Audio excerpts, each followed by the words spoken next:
Hey guys, so the Lakers suck, like a lot, like really bad, like 0 and 4, like the worst 3-point shooting team ever bad. Like the Lakers have a 47.1 offensive rating this season. Every other team in the NBA has an offensive rating of 100 plus. They are on pace to have the third worst offensive rating in the last 20 years, only behind the 2012 Bobcats and the 2015 Sixers. I'm pretty sure these Bobcats won 7 games and the Sixers won like maybe 12 or something like that. So, not good. What's the reason for this, you might ask? Well, the fact that the Lakers are shooting 33 for 148 on threes this season, 22.3% field goal percentage is the worst over any 4-game span by any team within a season in NBA history. This is also LeBron's first time being 0 and 4 since his rookie season, and he is in his 20th season. So there's a lot to unpack here. Another way to make it stand out, 3-point shooting by team. Kirk Goldsberry, this really nice graphic image he made. Raptors over here, around 40%. An NBA average amount of 3-point attempts per NBA possessions. Here are the Lakers at far and away worse than anyone else. 21% of almost 40 attempts. Do you understand what's going on here? You probably do by now. Another post you can see right here, the least efficient jump shooters in the last 5 seasons: Russell Westbrook, Anthony Davis. So now obviously there's a lot to blame here. The fact that the Lakers have 4 players making $40 million per year, that's the one major thing. First of all, obviously you gotta pay LeBron, you gotta pay Anthony Davis. The trade for Russell Westbrook, this is his last year of his contract, $47 million, making more than LeBron and Anthony Davis. The trade for Russ has destroyed the Lakers' future and present, and probably LeBron's his last few years in LA, unless something big is gonna have to happen to make any sort of changes, to make any sort of good team around this. But that trade initially was bad for the Lakers because they traded away depth, they traded away shooters, they traded away defenders. If we look at here, the trade, they got Russell Westbrook, they traded away Kuzma, Montrezl Harrell, and Kentavious Caldwell-Pope. In that offseason, they also lost Alex Caruso. So those are 4 quality, bench, rotational, getting minutes players. KCP was a reliable 3-point shooter. Alex Caruso, really good defender.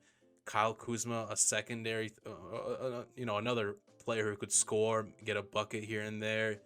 Somewhat, 3-point shooter. He had his moments. And you got back Russ. And Russ is a player that needs the ball in his hands. He's always needed the ball in his hands to succeed, to get people's attention around him, defenders around him, so he could get passes. He would grab the rebound and go in transition, attacking the rim. He has never been a good shooter in any way, but at least there was a point in time where he could make some mid-range jump shots. Now his finishing around the basket is awful. His shooting anywhere is awful, and his decision-making, as seen in the game against Portland. 1-point game, half a minute to play. Lakers and Russ into the front court. Russ will pull up. Oh. No, Russ, no, he missed it. Taken now by Portland. They can take the lead. Oh, Nurkic knocked out Beverly. I don't know if they're going to review this. Oh, they're going to review it for sure. Lakers and Russ into the front court. Russ will pull up. Oh. No, Russ, no, he missed it. In that situation, you want to use up as much of the clock as possible and, try and score so you can get up by 2 or 3, right? And here Russ went and immediately shot a mid-range jump shot with 19 seconds left on the clock, on the shot clock, and missed, which ended up with the Portland Trailblazers getting the ball back, and eventually they won the game. I'm not saying that Russ is the reason for them to lose every single game or most games. That game specifically, that was definitely a big reason why. There was no reason for him to shoot that. But the Lakers overall, they just lost tonight against the Nuggets, pretty embarrassingly as well. With the Russ's contract, they have no wiggle room at all to get any quality players around LeBron, around Anthony Davis, that can complement them. And Russ just does not fit LeBron. You want the ball in LeBron's hands because it's LeBron. If Russ doesn't have the ball in his hands, he's not a spot-up shooter at all. Like, at all, you know? So, what else is he going to do there? He's not cutting. He's not good defensively right now. I will hand it to the Lakers. They have been pretty good on defense so far this season. Anthony Davis has been good on defense so far this season. Tonight, I think they just gave up like 35 points in transition or in like fast break points to the Nuggets. So that's not good at all, obviously. But they surrounded LeBron with a man who does not fit with him and no shooters. Austin Reeves, probably one of their better shooters. Kendrick Nunn is bad. Thomas Bryant isn't a shooter. Patrick Beverly isn't a shooter. Juan Toscano Anderson, Lonnie Walker, they are not shooters. Hey guys, post-edit Elias here, and I was just looking over the video, and I don't think I made a good enough job explaining how bad the Lakers shooters are this season. Matt Ryan here with 50%. He's only shot 2.7 3-pointers per game. Austin Reeves, 46.2%, only shooting 2.6 shots. Both of these guys defensively are not that good, and with the Lakers being one of the best defensive teams so far this year, I mean, they haven't really had many minutes. Austin Reeves only has 22 minutes, but I don't know why don't they give them more minutes since they can at least shoot a little bit. But Troy Brown Jr., 36%, and now we get the kicker. Literally everybody else, under 25%. LeBron with 24.4% from 3 on 8.2 attempts. Kendrick Nunn, 23.8% on 4.2 attempts. Anthony Davis, 18.2% on 2.8 attempts. Patrick Beverly, 17.6%. Lonnie Walker, 14.8% on 5.3 attempts. Juan Toscano Anderson, 12.5%. Russell Westbrook, 12.5% from 3. All of these are literally not even below average. This is disgusting. Like, there's no words other than disgusting for these shooting percentages. And with the way they can't penetrate the paint, and if they kick out, they're kicking out to a guy who can't shoot. It's just not been, it's been very bad. It's been very, very bad. Patrick Beverly asked about how the Lakers continue to fight through shooting woes. Well, I think we were shooting 20%, and today we shot 26%, so today we got better. This is like the funniest thing I've ever read. Westbrook fact, only 2 teams in NBA history started 0-4 and made the playoffs. The 2019 Thunder and the 2021 Wizards. Guess who was on both of those teams? Russell Westbrook. So, there you go. He's going to get you guys to the promised land. Even when Russ wasn't playing, he did not play tonight. He was injured. The Lakers, again, still don't have any shooters. Defensively, they were not good tonight. There's just no winning with this team. LeBron has to do literally everything, and he's 37 years old. He's turning 38 years old in 2 months. He's not supposed to be doing this. You know, he's not supposed to be. He's 38 years old. You shouldn't have to rely on a 38-year-old LeBron to do as much as he has to do, and he's still not doing enough because they still haven't won a game. Anthony Davis, I mean, he's been good, kind of, but with the way that the team is overall, they're just not good. You know, Anthony Davis has been good. But I don't know what Rob Pelinka was thinking with the Russell Westbrook trade. They were just trying to get a third star. They literally won a championship with the team that they basically already had. And they traded away those pieces for Russell Westbrook. They won with Kuzma. They didn't win with Montrez, but they had him the next year. They had Dennis Schroeder on that next year team after they won the championship. They had KCP. They had Alex Caruso. Like I said, Kyle Kuzma. They traded away those guys in the trade. They let Alex Caruso walk and decide to keep Talon Horton Tucker, which he's been traded away now anyway. You should have kept Alex Caruso. He's way better on defense. He's at least somewhat of a three-point shooter, probably better than most people on this team. And last year, you ended up with a super old team, a bunch of old guys around LeBron, and didn't work.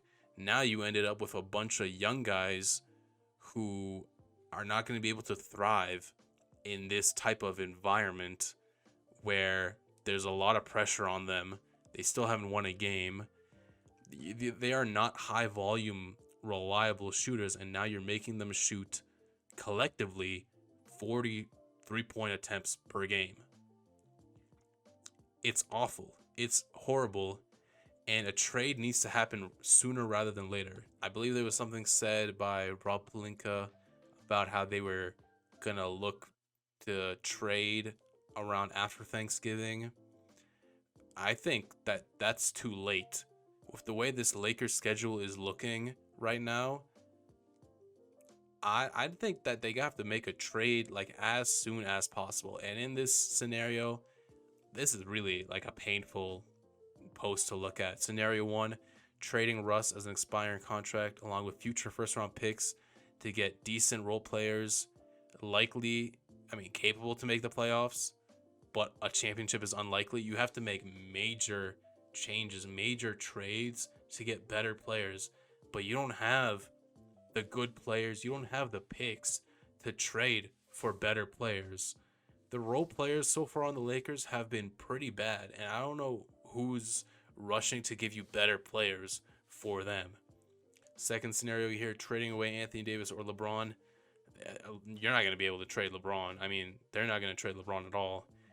Trading away Anthony Davis, I mean, he's their best asset in terms of like value, but I mean, even his value I don't think is as high as it could be with the way his last season was. He was super injured and everything. I mean, he's shown his game. He's been better this year so far, but he's still injury prone. Third scenario, keep your 2027 and 2029 draft picks. Those are the only draft picks that they can trade away now. And that's the really funny and sad part about it, is that if they want to make any trades, they're going to have to include at least 2027 draft pick, at least 2029 draft pick, which is like 7 years in the future when LeBron is probably going to be retired, not on the team. Who knows about Anthony Davis? Russ isn't going to be here. You don't have any young establishing players. You don't have any of your picks. The Pelicans have your pick for this year, and you started off 0-4. They're just licking their lips at that because they're probably gonna be a lottery team again, and they're not gonna have their own pick. It's gonna go to the Pelicans. So I understand the fact that there hasn't been a trade happening yet, because they're gonna have to include these picks.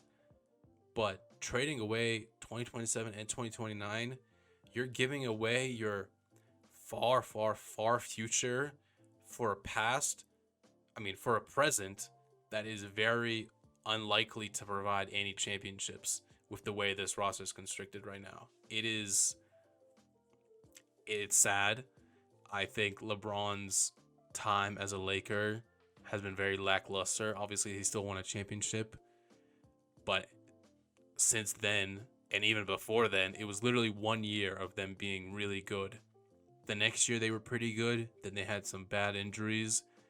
They went crazy and decided to trade for Russ. Last year was awful. This year is looking to be as awful. I don't know if it can be worse than last year. If it's worse than last year, I don't know what to tell you, man. Obviously, it's not all Russ's fault.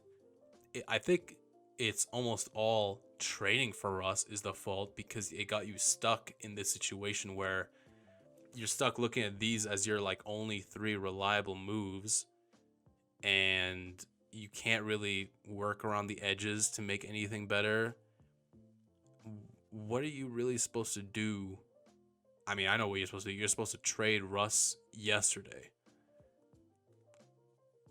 I don't know who's accepting Russ. I really don't. I don't know what you can get. I don't know what value you can get out of Russ unless you include those 2 picks. And even if you include those 2 picks, whatever you're getting is not going to be good enough to help you win a championship. You're going to have to make multiple trades for that. And whatever you get back, is it really going to be worth your future in 8 years, where nobody on this team will probably still be on this team? You know, they gutted out their picks for the Anthony Davis trade. They gutted out their players for the Russell Westbrook trade. And now they're stuck with an old LeBron, injury-prone AD, and Russell Westbrook. Looking ahead for the Lakers' schedule, Timberwolves lose, Nuggets again lose, Pelicans lose, Jazz. The Jazz have been incredible this season somehow. They're like 4-1. I wouldn't put it past the Lakers to lose to them at least once. Cavaliers lose, Jazz, let's say, win. Clippers lose, Kings, they could win, but they could also lose. Nets, probably loss. Pistons, Spurs, I'll give them 1 win here. But what is that? How many games? 1, 2, 3, 4, 5, 6, 7, 8, 9, 10, 11. And then here are the Suns. Let's say 12. In the next 12 games, they can have there's 2 wins. That, one against the Jazz, maybe both against the Jazz, maybe the Kings, maybe Pistons, Spurs. 3-4 wins in the next 12 games, maximum. You're looking at a season starting off 3-10, 11, 3-10. Is that how you want to start the season? Obviously not. But that is the realistic and the sad reality for the Lakers right now.